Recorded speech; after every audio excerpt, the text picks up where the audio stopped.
You'll never be as good as your brother anyway, my father spat, his words echoing through his mahogany-paneled office.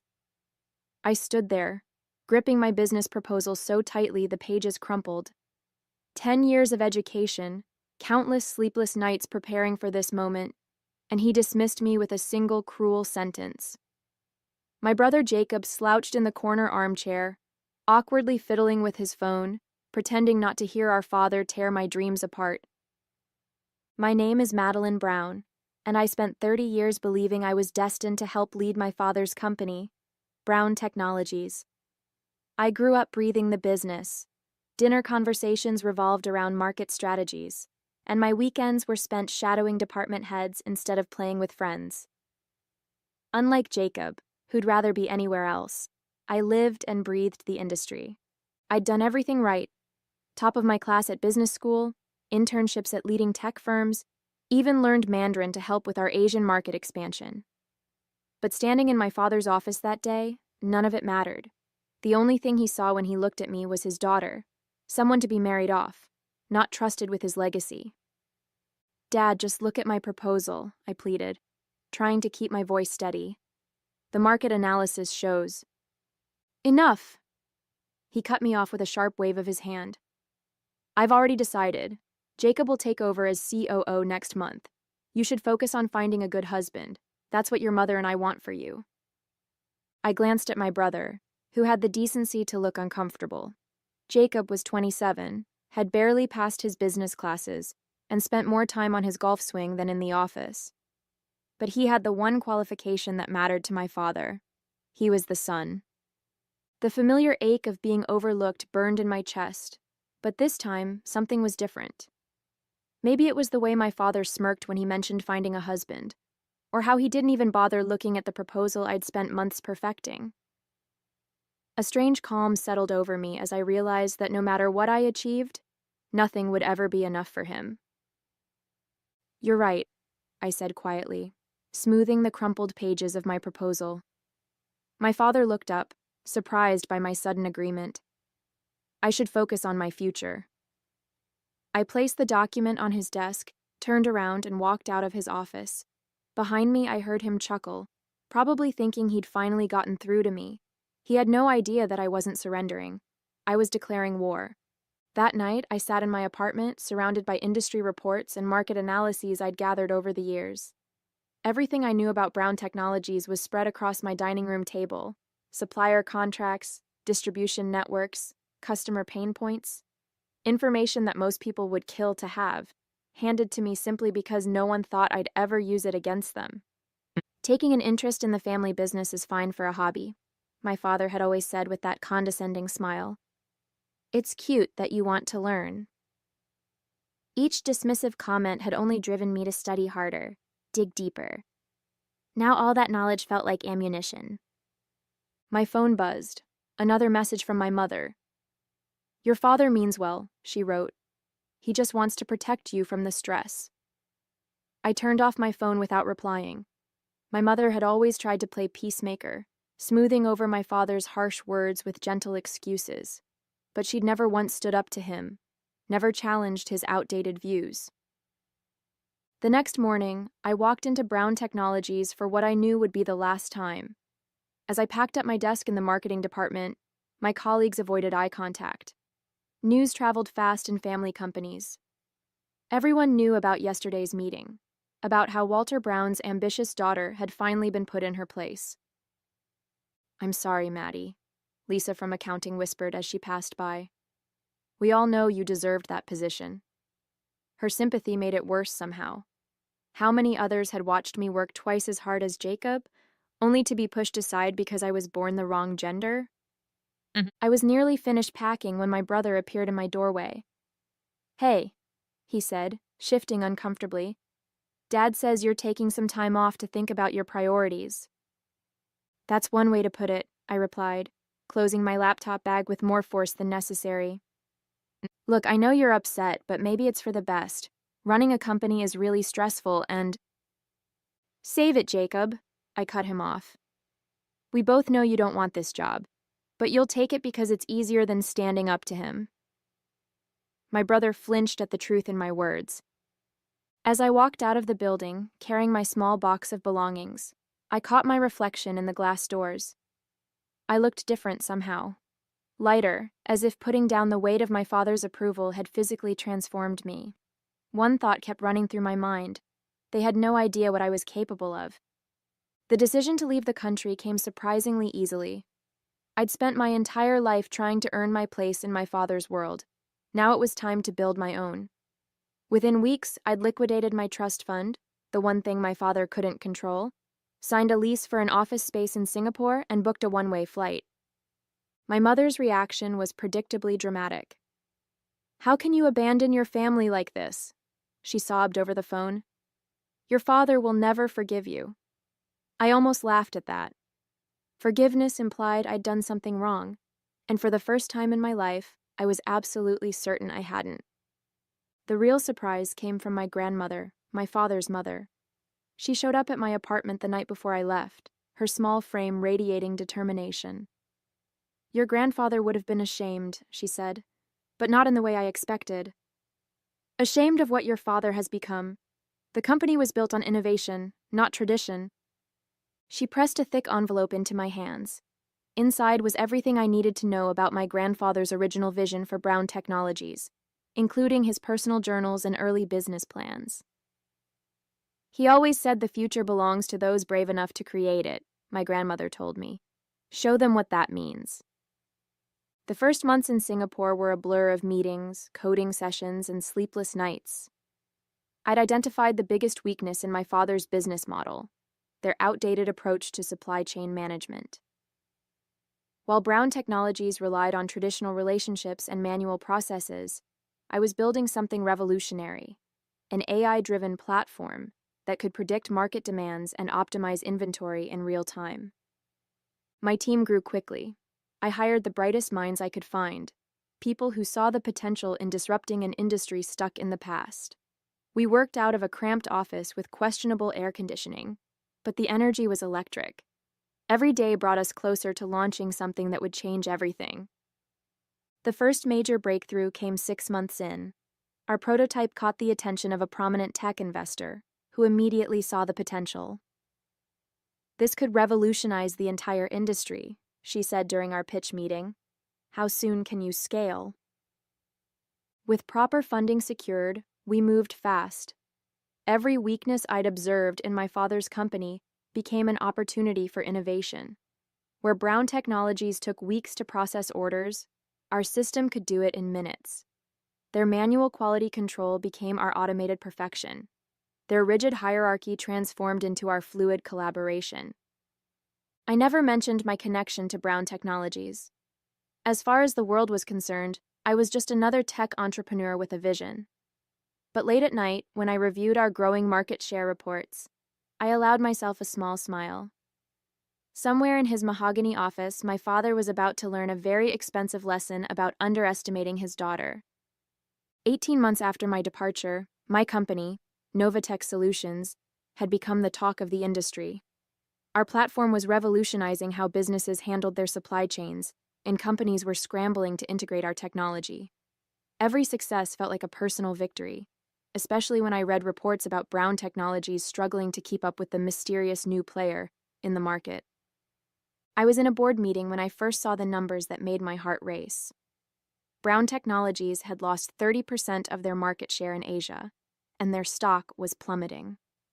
My father had always been proud of his personal touch approach to business, but in a digital age, that wasn't enough anymore. Clients wanted efficiency, not golf course handshakes. Another company from Brown's portfolio dropped our competitor's system for ours, my head of sales announced proudly. "That's the 5th one this quarter." The team erupted in applause, but I kept my expression neutral. They didn't know they were celebrating my father's downfall, and I intended to keep it that way. Later that evening, as I sat in my office overlooking the Singapore skyline, my phone lit up with a message from Jacob. We hadn't spoken since I left, but I wasn't surprised he was reaching out now. "Dad's losing it," he wrote. "The board is pressuring him to modernize, but he won't listen. Says he won't be bullied by some upstart company." I didn't respond, but I smiled at the irony. My father, who'd spent years bullying me into fitting his narrow view of what a daughter should be, was now being forced to change by the very person he'd dismissed. The satisfaction was sweeter than I'd imagined. The next morning brought news that sent shockwaves through our office.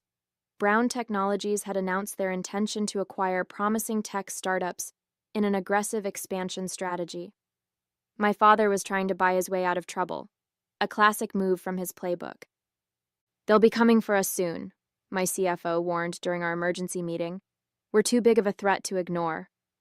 She was right. Within weeks, we received the first overture from Brown Technologies' acquisition team. The offer was generous, far more than our company was worth on paper. My executive team was ecstatic, seeing it as validation of everything we'd built. "This is an incredible opportunity," my COO argued. "We'd have the resources to scale globally overnight." But I had been waiting for this moment for too long to give in now. "Schedule a meeting," I told them. "I want to handle this personally." My team was surprised. I usually stayed out of acquisition talks, but they didn't question my decision. They'd learned to trust my instincts, even when they didn't understand them. Little did they know, I was finally ready to reveal who I really was. That night, I stood on my balcony, watching the city lights flicker like stars. I thought about the day I'd walked out of my father's office, about all the nights I'd spent doubting myself, wondering if I was making a mistake. Now my mistake was worth millions, and the father who'd never believed in me was about to learn exactly what he'd lost. My phone buzzed again. Another message from Jacob. "Dad's planning to fly to Singapore himself for the acquisition meeting. Says he needs to handle this one personally." Perfect, I thought, putting down my phone. It was time for a long overdue family reunion. The day of the meeting arrived with a tension that crackled through our modern office space, a stark contrast to my father's traditional mahogany-filled domain. I'd chosen our largest conference room, with its floor-to-ceiling windows and stunning city views. My team sat ready, tablets in hand, professional and poised. When my father walked in, flanked by his advisors, I savored the moment before he noticed me. He looked older, more worn than I remembered. Running a failing company had taken its toll. His eyes swept the room with the arrogant confidence I knew so well, until they landed on me, sitting calmly at the head of the table. The color drained from his face. "Madeline?" "Hello, Dad," I replied, keeping my voice steady. "Please, take a seat. We have a lot to discuss." His advisors exchanged confused glances as my father stood frozen in the doorway. I could see him struggling to process what he was seeing. His daughter, the one he'd dismissed so easily, now sitting in the power position. "What is this?" he demanded, his shock turning to anger. "What kind of game are you playing?" "No game," I said, gesturing to the presentation screen behind me. "Just business. Nova Tech Solutions is my company. I founded it, built it, and grew it into the market leader you're now desperate to acquire." The silence in the room was deafening. My team watched with wide eyes. This was the first time many of them were learning about my connection to Brown Technologies.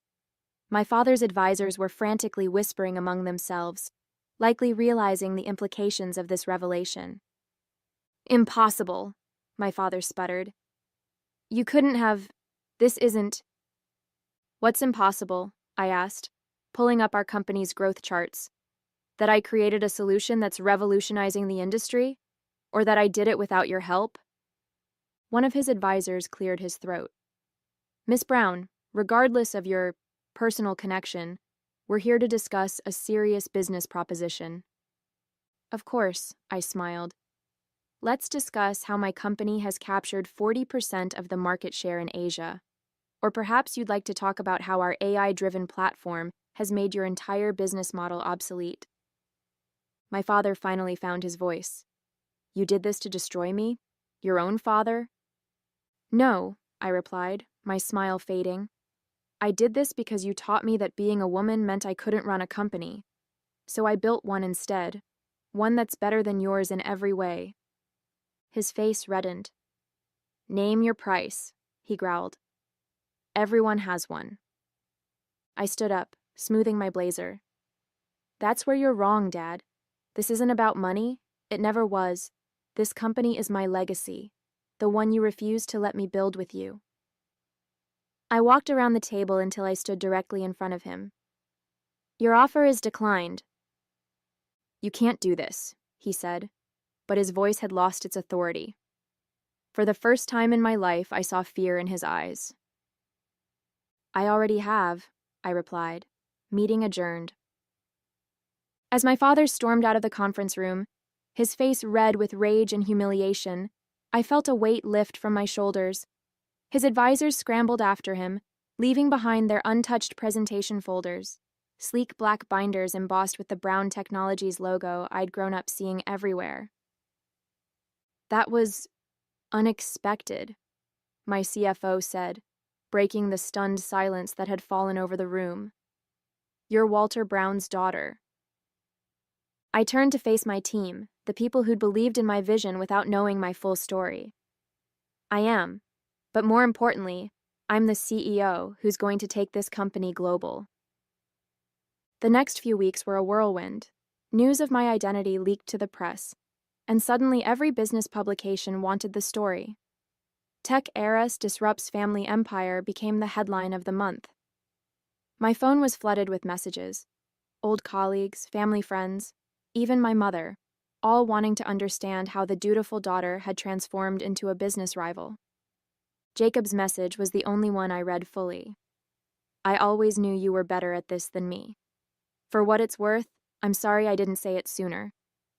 My grandmother invited me to tea at her favorite restaurant, the same place she used to take me when I was a child. Her eyes sparkled with pride as she read the latest article about Novatech's success. Your grandfather would have loved this, she said, setting down her cup. He built that company believing innovation was more important than tradition. Your father forgot that, but you didn't. Market analysts predicted that Brown Technologies would need to undergo massive restructuring to survive. My father, they said, was being pressured to step down. The board wanted younger leadership, someone who could modernize the company before it was too late. But I no longer cared about my father's company. Novatech was expanding into Europe, and we were developing new features that would revolutionize the industry even further. My team was excited, motivated, and most importantly, valued, regardless of who they were. Late one evening, as I sat in my office reviewing expansion plans, my assistant buzzed in. Your father is here to see you. I considered turning him away but decided against it. Let him see what his daughter had built without him. He entered slowly, looking uncertain in this space that was so different from his traditional office. Madeline, he said, his voice lacking its usual authority. We need to talk. About what? I asked, not offering him a seat. Business or family? Both, he admitted. The board, they want you to come back, to lead Brown Technologies' digital transformation. I laughed, the sound echoing off the glass walls. You still don't get it, do you? I didn't build this company to prove something to you. I built it because I could, because I'm good at what I do. I don't need your approval anymore. He flinched at my words, finally understanding what his actions had cost him. Not just market share or company value, but a daughter who'd been ready to give him everything. You should go, I said quietly. I have a meeting with European investors in the morning. As he left, I walked to the window and looked out at the city lights. Somewhere in those streets was a young woman being told she couldn't do something because of who she was. I hoped she'd prove them wrong, too. The story of my overnight success became legend in the tech world. What the headlines didn't capture were the quiet victories that followed. Brown Technologies' stock continued to plummet as more clients switched to our platform. My father's board finally took action, forcing him into early retirement, a humiliation he couldn't handle. He retreated to his mansion, refusing to face the industry that had once worshipped him.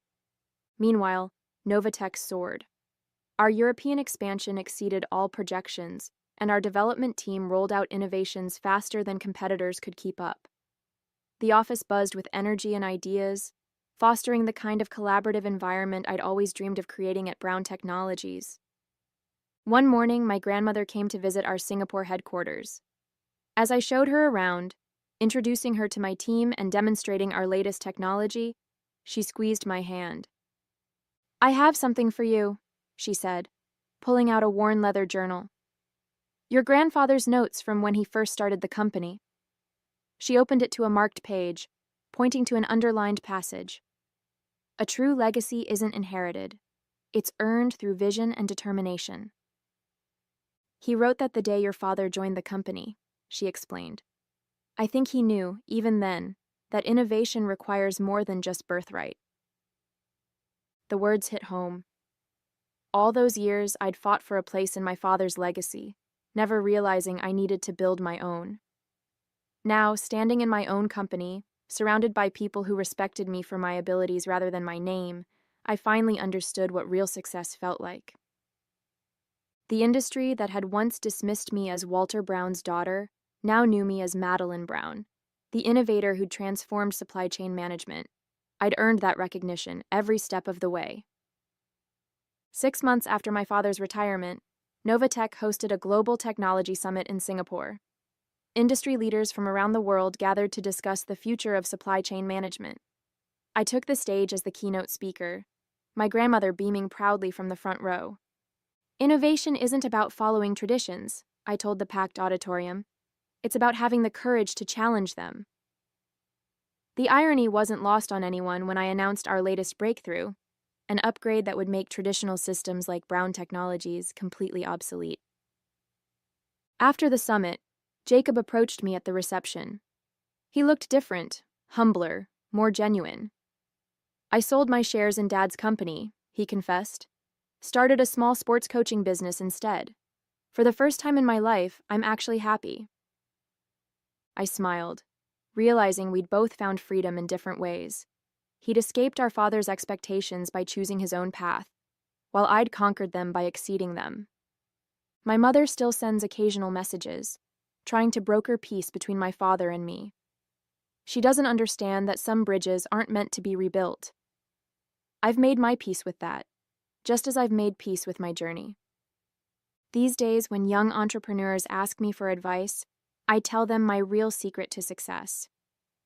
Don't let anyone else define your worth. The best revenge isn't proving them wrong. It's proving yourself right. As for my father, last I heard, he spends his days in his study, surrounded by the mahogany panels that once witnessed his greatest mistake, underestimating his daughter. Sometimes the most expensive lessons are the ones we learn too late.